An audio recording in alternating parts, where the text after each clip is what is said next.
بحیثیت مسلمان ہمارے لیے اسلام میں عبادات جتنی اہمیت کی حامل ہیں، نماز، روزے، حج و زکوٰۃ، تو صرف ان ایکٹیویٹیز اور ان اعمال کی ہی اہمیت نہیں، بلکہ ہمیں روزمرہ زندگی جو ہم گزارتے ہیں، ہم کیا کھا رہے ہیں اور کیا پی رہے ہیں، کیا کما رہے ہیں، اس کا بھی اسلام میں بڑا گہرا تعلق ہے۔ یعنی کچھ بھی کھا لو، کچھ بھی پی لو اور آ کر کے مسجد میں نماز پڑھ لو، یہ اسلام نہیں ہے۔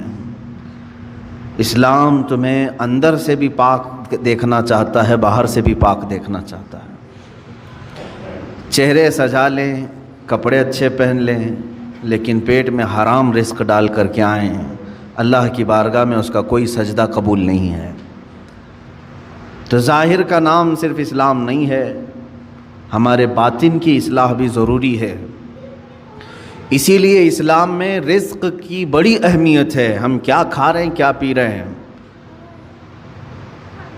اگر آپ نے رزق کے متعلق سوچ و بچار نہیں کیا تو ہو بہو آپ اس کائنات میں جانوروں کی زندگی گزار رہے ہیں۔ جانوروں کے لیے کوئی ریسٹرکشن نہیں ہے، کوئی حد نہیں ہے، کوئی ممانعت نہیں ہے۔ اگر وہ غلاظت کھا لے تو بھی کوئی اس کو برا نہیں سمجھتا، چارہ کھا لے تو بھی کچھ برا نہیں سمجھتا، سڑا ہوا کھا لے تو بھی کچھ برا نہیں سمجھتا، مرا ہوا کھا لے تو بھی کسی کو کچھ فرق نہیں پڑتا۔ جانوروں کی زندگی میں، کھانے پینے کے معاملات میں ظاہر سی بات ہے کوئی لمٹ ان کے ہاں موجود نہیں ہے۔ انسان ہیں آپ، اشرف المخلوقات ہیں۔ اسی لیے رب تعالیٰ فرماتا ہے یا ایھا الذین آمنوا، اے ایمان والو، کلوا من طیبات ما رزقناکم، ہم نے جو تمہیں رزق دیا ہے ان میں سے پاکیزہ چیزیں کھاؤ، پاکیزہ چیزیں کھاؤ، واشکروا للہ، اور اللہ کا شکر بجا لاؤ۔ اور حدیث پاک رسول کریم صلی اللہ علیہ وسلم فرماتے ہیں اللہ طیب و یحب الطیب، اللہ تعالیٰ پاک ہے اور پاک چیز کو ہی پسند کرتا ہے، پاک چیز کو وہ زیادہ پسند فرماتا ہے۔ تو پاک جس طرح سے، اب آپ کو میں مسائل بتاؤں، نماز میں آنے سے پہلے آپ کئی چیزوں پر توجہ دیتے ہیں۔ بدن پاک ہے یا نہیں، سب سے پہلے آپ یہ دیکھتے ہیں کہ کہیں پیشاب پخانہ یا نجاست حقیقی نہ ہوئی ہو، یعنی غسل واجب نہ ہوا ہو، ایسی ساری چیزیں آپ بدن کا دیکھ لیتے ہیں۔ دوسرے نمبر پر آپ جو کپڑے پہنے وہ بھی دیکھتے ہیں کہ کہیں ان کپڑوں پر کوئی نجاست تو نہیں لگی ہے، کپڑے بھی پاک ہیں، بدن بھی پاک ہے۔ پھر جہاں نماز پڑھنے کے لیے کھڑے ہیں وہ جگہ دیکھتے ہیں یہ پاک ہے کہ نہیں ہے، کتنی پاکی کا اہتمام ہے۔ ایک نماز، ایک سجدہ ادا کرنے سے پہلے بدن کا غسل سے ہونا، وضو سے ہونا، کپڑوں کا پاک صاف ہونا، اور پھر اس جگہ کا بھی پاک ہونا ضروری ہے۔ یہ شرائط نماز میں سے ہے۔ اگر ان میں سے کوئی ایک چیز بھی ناپاک رہی تو نماز ہوگی ہی نہیں۔ بدن ناپاک تھا یا کپڑے ناپاک تھے یا وہ جگہ ناپاک تھی جہاں نماز پڑھ رہے ہیں، نماز ہوگی ہی نہیں۔ میرے عزیزو، ہم جب ان چیزوں کا اہتمام کرتے ہیں تو یہ تو ظاہری احکام ہوئے جو شریعت نے ہمارے اوپر رکھے ہیں۔ اور حدیث پاک میں اللہ تعالیٰ کے حبیب صلی اللہ علیہ وسلم فرماتے ہیں ان اللہ لا ينظر الى صورکم بل الى قلوبکم، اللہ تمہاری صورتوں کی طرف نہیں دیکھتا، تمہارے دلوں کی طرف دیکھتا ہے۔ اب تم مسجد میں آ رہے ہو، بدن بھی پاک کر کے آئے، کپڑے بھی پاک کر کے آئے، اور جگہ بھی پاک ہے جہاں نماز پڑھ رہے ہیں، لیکن جسم کے اندر حرام غذا لے کر کے آئے، ناپاک چیزیں کھا کر کے آئے، جس چیز کے اللہ نے اور اس کے رسول نے منع فرمایا وہ چیزیں اپنے جسم کے اندر لے کر کے آئے، تو یوں ہی سمجھ لو میرے عزیزوں کہ اندر کی غلاظت سے آپ نے اپنے آپ کو صاف نہیں کیا، باہر صرف صاف ہو گئے۔ اسی وجہ سے نمازوں کا کما حقہ لطف بھی نہیں مل پاتا، عبادتوں کا وہ ذوق بھی نہیں آ پاتا۔ اس کی وجہ کیا ہے؟ اندر سے یہ خرابی موجود ہے، اوپر سے جتنی لیپا پوتی کر لیں۔ اس کی مثال یوں ہی ہے، آپ نے اپنے جیب میں سڑے ہوئے گوشت کے ٹکڑے رکھے ہیں، مردہ رکھا ہوا ہے، ظاہر سی بات ہے ایک مردہ اور یہ سڑے ہوئے گوشت کی بدبو کتنی ہوتی ہے، یا غلاظت اپنی جیب میں رکھے ہوئے ہیں، اوپر سے عطر پر عطر لگا رہے ہیں، عطر پر عطر لگا رہے ہیں۔ جتنا بھی عطر لگاؤ وہ اندر کی غلاظت کی بدبو آ ہی جاتی ہے، اور کبھی ایسا ہوتا ہے کہ اس عطر کا بھی فائدہ نہیں ہوتا، وہ مکس ہو کر کے کوئی اور ہی بو بن جاتی ہے، کوئی اور ہی مہکانے لگ جاتی ہے۔ عزیزان گرامی، ہم اپنے اندر کی غلاظتوں کو رکھ کر کے اگر نماز، روزے، زکوٰۃ یہ ساری چیزیں کرتے رہیں تو ایسی ہی ہے کہ یہ عبادتوں کا کما حق و فائدہ نہیں اٹھا پاتے، نمازوں میں لطف کیوں نہیں مل پاتا، سجدوں میں یہ تڑپ کیوں نہیں آ پاتی، دلوں کی پاکیزگی اور حلال رزق کی جو اہمیت اسلام میں ہے اس کی طرف توجہ نہ دینے کی وجہ سے یہ ساری چیزوں کی خرابی آتی ہے۔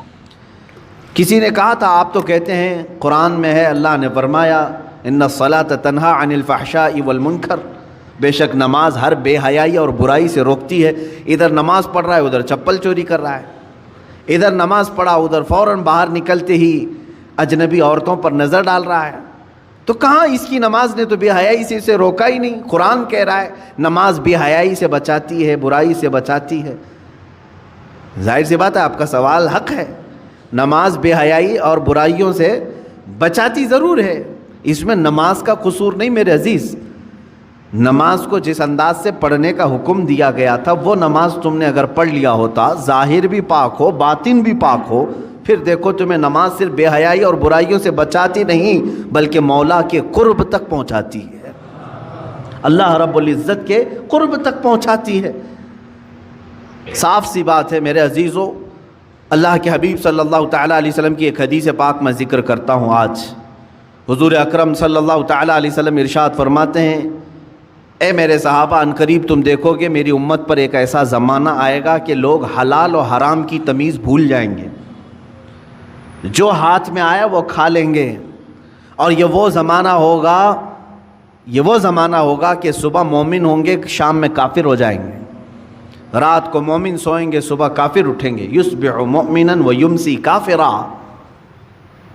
یہ وہ زمانہ آ گیا ہے میرے عزیزو، امت کا اکثر حصہ آج حلال و حرام کی تمیز بھول چکا ہے۔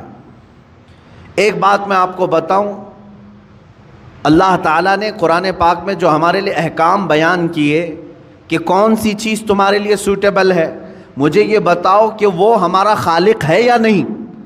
اسی نے پیدا کیا ہے ہمیں، اور وہی بہتر جانتا ہے کہ ہمارے جسم کے لیے کون سی غذا سوٹیبل ہے۔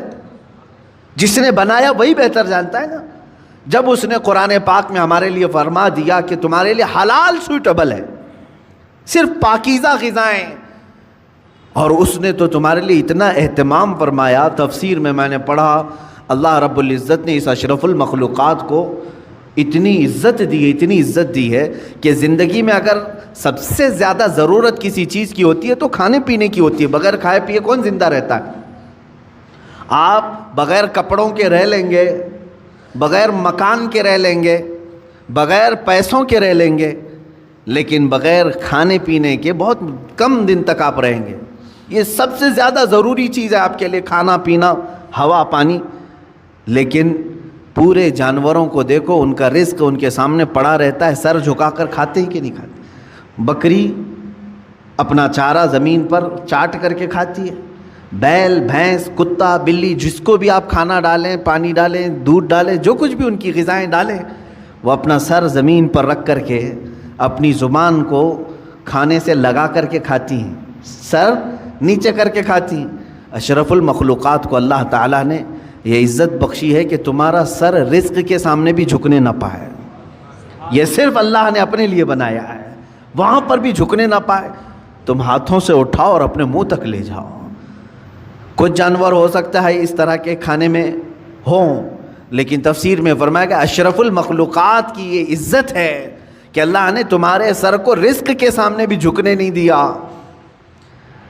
میرے عزیزو، جس کو اللہ تعالیٰ نے اتنا پاکیزہ بنایا ہے کہ اس صورت کو اللہ قرآن میں فرماتا ہے کہ ہم نے سب سے بہترین صورت اگر اپنی مخلوق میں کسی کو دی ہے تو وہ انسانوں کو دی ہے، انسانوں کو سب سے بہترین صورت دی ہے۔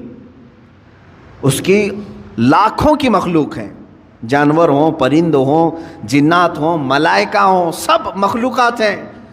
ان مخلوقات میں سب سے اچھی صورت کس کو ملی ہے؟ انسان کو ملی۔